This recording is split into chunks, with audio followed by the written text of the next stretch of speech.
আসসালামু আলাইকুম ওয়া রাহমাতুল্লাহি ওয়া বারাকাতুহু। প্রিয় ভাই ও বোনেরা, কেউ একজন আপনাকে কষ্ট দিয়েছে। হয়তো যাকে বিশ্বাস করেছিলেন সে ধোঁকা দিয়েছে, হয়তো যাকে ভালোবাসতেন সে ছেড়ে চলে গেছে, হয়তো যার জন্য সব করেছেন সে আপনাকে মূল্য দেয়নি। এখন মনের মধ্যে অনেক কিছু ঘুরছে, রাগ, কষ্ট, ঘৃণা, প্রতিশোধের ইচ্ছা। মনে হচ্ছে সে যা করেছে তার বদলা নেব, অথবা কেন এই মানুষটা এতটা কষ্ট দিল। প্রিয় ভাই ও বোনেরা, এই কষ্টটা আমি বুঝি, কিন্তু আজকের ভিডিওতে আমি বলবো ইসলামে এই পরিস্থিতিতে কি করতে হয়, কোরআনের আলোকে, সহিহ হাদিসের আলোকে। চলুন শুরু করি। বিসমিল্লাহ। ১. কষ্ট পাওয়া কি স্বাভাবিক? ভাই ও বোনেরা, সবার আগে একটা কথা, কষ্ট পাওয়া দুর্বলতা নয়, এটা মানবিক। এমনকি নবী রাসূলরাও মানুষের কাছ থেকে কষ্ট পেয়েছেন। আল্লাহ বলেছেন, আমি জানি তাদের কথা তোমাকে কষ্ট দিচ্ছে। সূরা আনআম ৩৩। আল্লাহ স্বীকার করছেন কষ্ট হয়। রাসূল সাল্লাল্লাহু আলাইহি ওয়াসাল্লামকে তার নিজের কওম কষ্ট দিয়েছে, পাথর মেরেছে, তাড়িয়ে দিয়েছে। হজরত ইউসুফ আলাইহিসসালামকে তার ভাইরা কূপে ফেলেছে। মানে কষ্ট পাওয়া মানেই আল্লাহ আপনাকে ছেড়ে দেননি, বরং আল্লাহ দেখছেন এই কষ্টে আপনি কি করেন। ২. রাগ ও প্রতিশোধ। ইসলাম কি বলে? ভাই ও বোনেরা, কষ্ট পেলে স্বাভাবিকভাবেই রাগ আসে, প্রতিশোধের ইচ্ছা আসে। কিন্তু ইসলাম এ বিষয়ে কি বলে?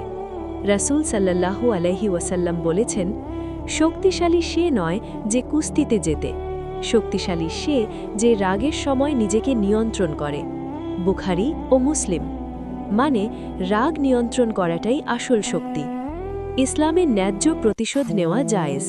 আল্লাহ বলেছেন, মন্দের বদলা অনুরূপ মন্দ, তবে যে ক্ষমা করে এবং সংশোধন করে তার পুরস্কার আল্লাহর কাছে। সূরা শুরা ৪০। মানে প্রতিশোধ নিতে পারেন, কিন্তু ক্ষমা করলে পুরস্কার বেশি। ৩. ক্ষমা করা কি দুর্বলতা? ভাই ও বোনেরা, অনেকে মনে করেন ক্ষমা করা মানে হেরে যাওয়া। এটা সম্পূর্ণ ভুল।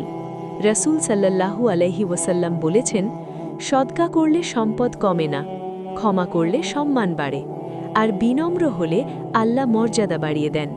মুসলিম। মানে ক্ষমা করলে আপনার সম্মান বাড়ে, কমে না। এবং ক্ষমার আরেকটা বড় ফায়দা, আল্লাহ বলেছেন, তোমরা কি চাও না যে আল্লাহ আপনাদের ক্ষমা করুন? সূরা নূর ২২। মানে আপনি যদি মানুষকে ক্ষমা করেন, আল্লাহও আপনাকে ক্ষমা করবেন। অংশ ৪। যে আপনাকে কষ্ট দিয়েছে তার জন্য কি দোয়া করবেন? ভাই ও বোনেরা, এখন একটা কঠিন কথা, যে আপনাকে কষ্ট দিয়েছে তার জন্য কি দোয়া করবেন? রাসূল সাল্লাল্লাহু আলাইহি সাল্লামের উদাহরণ দেখুন। তায়েফের মানুষ রাসূল সাল্লাল্লাহু আলাইহি সাল্লামকে পাথর মেরে রক্তাক্ত করেছিল। ফেরেশতা এসে বললেন, ইচ্ছা করলে তাদের পাহাড় দিয়ে চাপা দিয়ে দিতে পারি। রাসূল সাল্লাল্লাহু আলাইহি সাল্লাম কি বললেন? না, আমি আশা করি এদের সন্তানরা একদিন আল্লাহকে মানবে। বুখারী ও মুসলিম। এটাই ইসলামের শিক্ষা। এবং রাসূল সাল্লাল্লাহু আলাইহি সাল্লাম বলেছেন, যে তার ভাইয়ের অনুপস্থিতিতে তার জন্য দোয়া করে, ফেরেশতা বলে আমিন, এবং তোমার জন্যও তাই হোক। মুসলিম। মানে তার জন্য দোয়া করলে আপনার জন্যও সেই দোয়া হয়। অংশ ৫। এই কষ্ট থেকে কিভাবে সেরে উঠবেন? ভাই ও বোনেরা, এখন বলি এই কষ্ট থেকে কিভাবে সেরে উঠবেন। পদক্ষেপ ১। কষ্টটা আল্লাহকে দিন। সিজদায় যান, বলুন, ইয়া আল্লাহ, আমাকে অমুক কষ্ট দিয়েছে, এই কষ্ট তোমার কাছে রাখলাম। পদক্ষেপ ২। ক্ষমা করুন, নিজের জন্য। ক্ষমা করা মানে ভুলে যাওয়া নয়। ক্ষমা করা মানে এই ঘটনা আর আপনাকে কষ্ট না দিক। ক্ষমা না করলে আপনি বন্দী থাকেন, ক্ষমা করলে আপনি মুক্ত হন। পদক্ষেপ ৩। তার থেকে দূরত্ব রাখুন। ক্ষমা করা মানে আবার কাছে যাওয়া নয়। রাসূল সাল্লাল্লাহু আলাইহি সাল্লাম বলেছেন, মুমিন একই গর্তে দুইবার দংশিত হয় না। বুখারী ও মুসলিম। পদক্ষেপ ৪। আল্লাহর উপর ছেড়ে দিন। আল্লাহ বলেছেন, যারা অত্যাচার করে তারা শীঘ্রই জানবে কোথায় ফিরবে। সূরা শুআরা ২২৭। বদলা নেওয়ার জন্য আপনাকে নামতে হবে না, আল্লাহই ন্যায় বিচার করবেন। পদক্ষেপ 5 এই কষ্টকে শক্তিতে রূপান্তরিত করুন। রাসূল সাল্লাল্লাহু আলাইহি সাল্লাম বলেছেন, মুমিনের বিষয়ে অবাক করার মতো কষ্ট হলে ধৈর্য, এটাও কল্যাণ। মুসলিম। অংশ 6 আল্লাহ কি এই অন্যায়ের বিচার করবেন? ভাই ও বোনেরা, একটা গুরুত্বপূর্ণ কথা, যে আপনাকে অন্যায়ভাবে কষ্ট দিয়েছে, আল্লাহ কি তার বিচার করবেন? হ্যাঁ, অবশ্যই করবেন। রাসূল সাল্লাল্লাহু আলাইহি সাল্লাম বলেছেন, মাজলুমের দোয়া ও আল্লাহর মধ্যে কোনো পর্দা নেই। বুখারী ও মুসলিম। মানে আপনি যদি অন্যায়ভাবে কষ্ট পেয়ে থাকেন, আপনার দোয়া সরাসরি আল্লাহর কাছে পৌঁছায়। আল্লাহকে বলুন, ইয়া আল্লাহ, আমার সাথে অন্যায় হয়েছে, তুমি ন্যায় বিচার করো। আল্লাহই যথেষ্ট। বিশেষ দোয়া। প্রিয় ভাই ও বোনেরা, দোয়া 1 মন হালকা করার জন্য। আল্লাহুম্মা ইন্নী আউযুবিকা মিনাল হাম্মি ওয়াল হাজান।